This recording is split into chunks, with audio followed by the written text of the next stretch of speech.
Hello, and welcome to the first PowerPoint module for this course, SOCI 352, Quantitative Methods and Analysis. So I'm going to provide you with a PowerPoint module each week for most weeks throughout the semester, and your goal or your objective is to complete the PowerPoint module for each week by Tuesday night. Okay, and you're going to see that this PowerPoint module consists of some content slides and then also several questions that I pose to you for you to answer on Inquire. All right, and I'll give you a bit more detail when we get there in this PowerPoint module. We have one of these each week, and I look forward to having further discussion about these topics in class. The purpose of this module is really just to set us up for those discussions. Each module is going to have a slide that lists our objectives for that week. For this week, our objectives are to introduce ourselves, which we will do in class, to introduce the course, and then to define social research and define key components of the research process. So this week we're really introducing social research in general. What is it? What does it look like? For each module, I also give you an estimate of how long it's going to take to complete. This is a shorter one, and I made this short on purpose because we met in class on Monday, so I don't want to give you something extra long in addition to our meeting on Monday. This should take you about 30 minutes, give or take.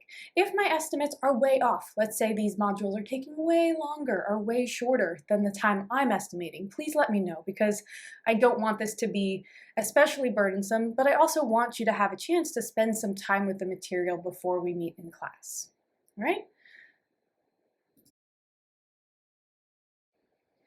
Every week, your module is also going to have a deliverables for this week slide. And this is showing you and indicating to you what you need to turn in on Inquire this week. All right? Every week, as I said on the first slide, you're going to have this PowerPoint module, and this will be due by 11:59 p.m. on Tuesdays. This week, your module consists of an opening question, a video question, and a closing question. You're going to see those interspersed throughout the module itself. Next, I list any assignments that are due for the week. This week, you have an opening questionnaire on Inquire to complete. It should only take you a few minutes, and that is due on Friday by 11:59 p.m. All of your major assignments in this course are going to be due on Friday night, just to be as consistent as possible. Okay, so you have that one assignment due Friday night, and that's it for the week. Here's your opening question for this week's module. And I will read the question to you, though I know I don't have to. But here's your question to answer. What do you hope to gain from this course? How might skills in quantitative research be useful in other courses or in your planned career? And you might not know the full answer to this question yet because we haven't really discussed much about quantitative methods, but tell me what you think. So when you're ready, you can pause the PowerPoint module here and then go to Inquire to answer the opening question. You will find a link there that is a forum post. And other students will see your responses, but really this is more for you as a student, as an individual. I want you to be able to answer these questions and reflect on these topics as we go through the module. All right, so you can pause here, answer that opening question, and then come back to the module. Now I want to spend the next couple of slides explaining why I think learning quantitative research methods is important and useful for you. And obviously I am a little bit biased because I am here to teach quantitative research methods and I inherently think it's useful, but I want to give you some justification. So perhaps you'll be more motivated to think in these quantitative ways about the social world. So first reason. Having knowledge about quantitative research methods and having this skill set enables you to critically evaluate numerical data. In other words, what qualifies as a good statistic? I want you to be able to point out flaws in reasoning and flaws in the presentation of data. So for example, if we look at the graph on the right side of this slide, this is suggesting, and this is from an article suggesting that a college education is not worth it anymore because it's too expensive and the financial returns are too small. Now, I'm not here to claim that college education is not expensive. I know it is far too expensive. I'm not here to refute that, but the conclusion that college isn't worth the money that was made in this, I think it's a Business Insider article, is flawed for a couple of reasons. So why is this graph misleading? Well, for one, we need to compare the income that's on this graph. So the red line is showing the annual income, average annual income of somebody who earns a bachelor's degree. We need to compare this to the average annual income of someone who does not receive a college degree. Without this comparison group, we really can't draw any conclusion about whether or not a college degree is worth it, because we don't know what's happening in the counterfactual here. So if we were to actually look at data from the US Census, we would see that the cost of not going to college has diminished much more over time. In other words, your prospects as a high school graduate are much worse than your prospects as a college graduate.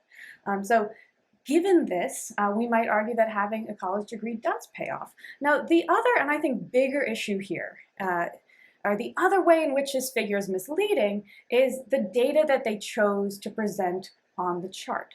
So that red line looks pretty convincing, right? It's much lower down on the graph in more recent years than that blue line, which shows tuition and room and board for college. But tuition, room, and board here is the total over 4 years. And the income that they're showing is the average yearly income, right? And you're not just working for a year, you're working across a lifetime. So if the average yearly income of a college grad is about $45,000 in 1 year, and that's what we see around 2010 here, over an average working lifetime, that gives you an income of nearly $2 million, right?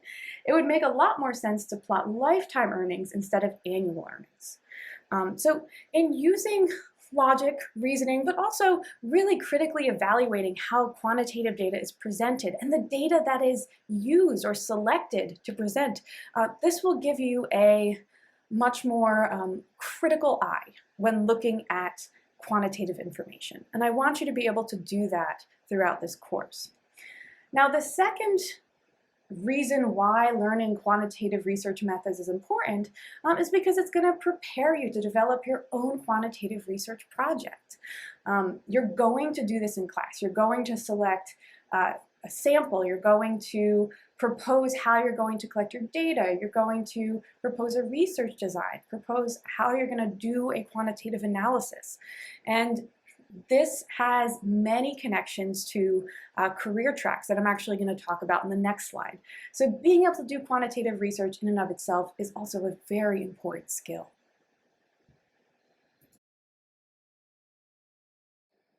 So what about careers that do utilize quantitative research methods? I'm not going to go into all of these in detail, but I do want you to at least have a sense of the ways in which quantitative research can be applied outside of the classroom and in your daily lives. The most obvious, but certainly not the only route, is research, right? You're going to be proposing a research project in this class. Perhaps for a career, you want to work in academia. You want to be a college professor who conducts quantitative research. That's one route. Academic research isn't the only type of research. You also might want to consider government research, so working for the CDC, for example, who are especially relevant right now, and always, but especially right now. Maybe you want to work for the US Census. These are large government entities that conduct national level research. Businesses also need researchers, right? So for example, maybe you're going to do some marketing research for a business that assesses the impact of a particular advertising tactic on sales, or maybe the effectiveness of implementing an employee wellness program on employee morale, right? Those are a couple of ways in which you can apply social research and quantitative research to the business setting. There are also a lot of other ways to apply research to quote unquote the real world, and so that's the applied analysis section down here. Maybe you are going to work for a local health department or work in the finance sector, or more specifically, assess the environmental impact of a new transit system in Roanoke City. Maybe you're looking at the Roanoke City school system to determine the relationship between class size and student learning. Those are just a few examples of ways in which quantitative research is applied in particular sectors. Now, the top right box says consulting. So what is consulting? A consultant is someone or some group of people who are hired by another institution, maybe government, nonprofit, a business, to assess the efficacy of their programs or their institutions as a whole, right? So you come from the outside in and you perform a service for maybe a city that is looking to adjust their budget, or you come in and you assist a business in trying to implement some kind of a new marketing tactic, right? So a consultant comes in from the outside to help out with some other entity or institution. And then finally, maybe you want to teach. Maybe you want to do what I'm doing right now and teach quantitative research methods. And this could happen in a college or university setting. That's one context. But maybe you're considering teaching in grade school or teaching businesses or governments how to manage their own numbers, right? So there are a lot of teaching opportunities that would enable you to teach quantitative methods. Now, this is not a complete list of careers, and this is also a very broad list. I do want you to see that there are many ways to apply the skill you are going to learn in this course to a career, even if it isn't being a sociological researcher, right? There's so many other ways you can apply this. Next, I want to briefly introduce the kinds of research questions that social scientists ask. And this could be for a student research project, or perhaps this could be for somebody who's an employee in an education system or somebody who works for the government. There are lots of quantitative research questions that we can ask that are relevant to the social sciences. I have 4 listed here, and I'll briefly go through them, but I want to note before I do that all of these questions have been asked by students, either in this class in past semesters, or students who did their own kind of independent research projects with me over the years. All right, so all of these questions have been posed by students, and many of them have been answered by students by doing a full research project. You're not going to have to do this in this course. You're not going to go through the entire research project. You're just going to propose something, but perhaps in a future semester when you take seminar for your sociology major, you will actually conduct the research you're proposing in this course. Anyway, let me go through these questions really quickly just to show you the kinds of things that you can do and the kinds of questions you can ask. The first one, what is the relationship between county level poverty and standardized test scores among 6th graders in the state of Virginia? So a student did pose this question for a research proposal in this course, and she had proposed to use existing county level data. And a lot of times you can find good county level data through government resources, whether that's through the Census Bureau or through the CDC or some other government data source. So this is a very doable research proposal, research project. The second one here, what are the most common barriers to healthcare access among adults in the Roanoke Valley? Do types of barriers differ by race, class, and gender? So this is a research project that a student carried out over a couple semesters, and she actually conducted surveys and distributed those surveys at a local health clinic in order to answer these questions. And the kinds of barriers she was interested in are things like transportation barriers or childcare barriers, health insurance barriers, right? There are different types of barriers to healthcare, and they do, and she hypothesized that they vary based on key social characteristics like race, class, and gender. Third question, has the COVID-19 pandemic increased the rate of intimate partner violence in New York City? And then her follow-up question was, has intimate partner violence increased more in neighborhoods of lower socioeconomic status compared to those in higher socioeconomic status? Now, this was another project that was completed by a student. She actually did a very good job of doing this quickly too. And she did use existing data provided by the New York City Police, and then also used some data from the US Census for the socioeconomic piece. Okay, so another one using existing data. And then the last one here, How do media portrayals of the COVID-19 pandemic compare to media portrayals of the 1918 influenza pandemic? So I'm going to show you a slightly different kind of research question. She did what's called a quantitative content analysis to answer this question, where she collected newspaper articles from a database from 1918 and from 2020 and compared the themes and the messaging that was within those newspaper articles, right? So using things like newspapers, tweets, social media, like these are all really important pieces of social data that we can use to answer quantitative research questions. I know I rambled on a bit about each of those questions. These are all really interesting projects, and I want you to start thinking about the kinds of questions that you might want to pose as well for your research. So with that in mind, I have a video question for you. So there is a video, a link to the video on Inquire.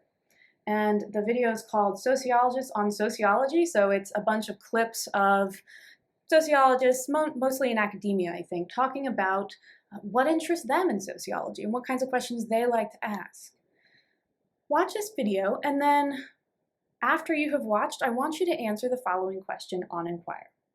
What topics in the social sciences interest you? List any that come to mind, and it does not need to be a topic that was mentioned in the video. Note that social sciences includes multiple fields. So sociology is obviously one of them, as well as public health, political science, religion, social psychology, and so on. Okay, so don't think that you have to ask a question specific to sociology, but it does have to be something in the social sciences, right? So you can pause here, answer that video question on Inquire, and then come back after.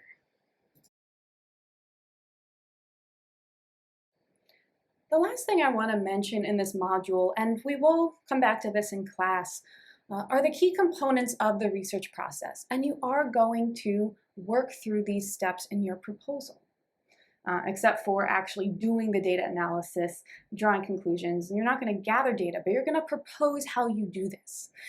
Now, you might think of, I think many of us assume that the research process is very linear. Right? We start with our research question, then we review the literature on that topic. We formulate some hypotheses, gather data, analyze data, and then draw conclusions based on our findings. This is a very neat and tidy way of thinking about the research process. I think this is the assumption that a lot of us have, that it looks like this. And I'm here to tell you that it does not always look this way. In fact, it very rarely looks this way. Here's what we might actually see in our research process. So I drew all over this to demonstrate that research is a lot messier and nonlinear than we might assume. And I want to get this point across because I want you to have some idea of what to expect as you work through a research project. Perhaps, so to give you an example of how nonlinear research can be, perhaps you start with a research question and then you adjust that question after you read more about the topic in your lit review. This is quite common, and I actually expect that your research question is going to evolve a bit as you learn more about the topic. Perhaps you gather and analyze your data, and then you find something completely unexpected that leads you to adjust your hypotheses or even your questions. Often this does happen, right? Where you find something unexpected and you have to go back and try to understand why. Often, good research also generates more questions and answers in the end, so you're drawing your conclusions, and then you end up with more questions. You might answer one question and then have 10 more follow-up questions that you want to answer in a future project, and that's great, and that is a sign of good research. So if you find, this is the point here, if you find that when developing your research proposal for this course, that you need to jump around a bit, you need to make adjustments to your lit review or your research question based on data you have, or there are so many ways that this can go out of order. That's okay. In fact, that's expected. I expect that. You're going to make revisions to your research questions and your lit review as you learn more. You might need to make adjustments to your hypotheses based on the data that's available to you, and this is also fine. All right, so I want to get that point across, just so you know that making revisions to, say, previous assignments in this course to fit a new research question is completely normal and something that I expect for many projects. Here's your closing question, very much related to the previous slides about the research process. I want you to think about research you have done in the past. And this could be a science lab from high school or from college. It could be a lit review you did for another class, a research project you did for an in-course. There are a number of ways in which you probably have experienced some degree of research. So I want you to think of one of these examples and answer this. In what ways did the research go as planned? Did you face any unexpected challenges? And if so, what did you do to overcome those challenges? Right, so think about that linear research process compared to the reality of it being very nonlinear. Did you experience any of that in your research? Okay, so you can answer that closing question, and then there is one more slide after this to describe what is coming up soon for this class. That concludes our PowerPoint module for this week. I will see everybody in class or on Zoom on Wednesday and Friday of this week. One reminder, so an assignment due this Friday should only take you a couple minutes. You have the opening questionnaire on Inquire. The readings for next week are Bryman Chapter 2, and then a Roeder and Malau article called Are They Acculturating Europe's Immigrants and Gender Egalitarianism? And we're going to use this article to kind of demonstrate some of the themes in Chapter 2 of Bryman. You don't have any assignments for next Friday, all right? So we'll be just focusing on those readings. That's all I have for you. I will see you in class this week.